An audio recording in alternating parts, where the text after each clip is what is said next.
বাজার থেকে বেশ কয়েকদিন আগে কচুলতিগুলো আনা হয়েছে। তো কচুলতিগুলোর রেসিপি আজকে তোমাদের সাথে শেয়ার করব, চলো দেখে নাও।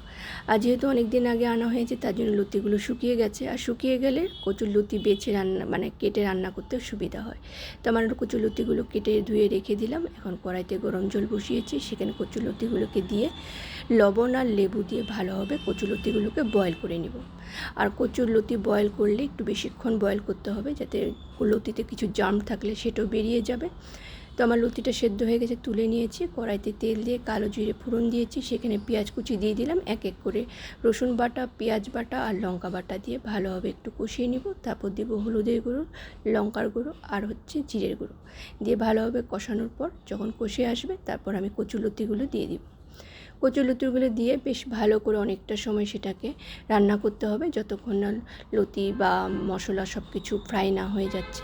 তো আমার কচুরলতি রেডি। যখন নিচে লেগে আসবে তখনই বুঝতে পারবে কচুরলতি হয়ে গেছে। তো রেসিপিটা কেমন হয়েছে অবশ্যই জানাবে। আবার দেখা হবে আরেকটি নতুন রেসিপি নিয়ে।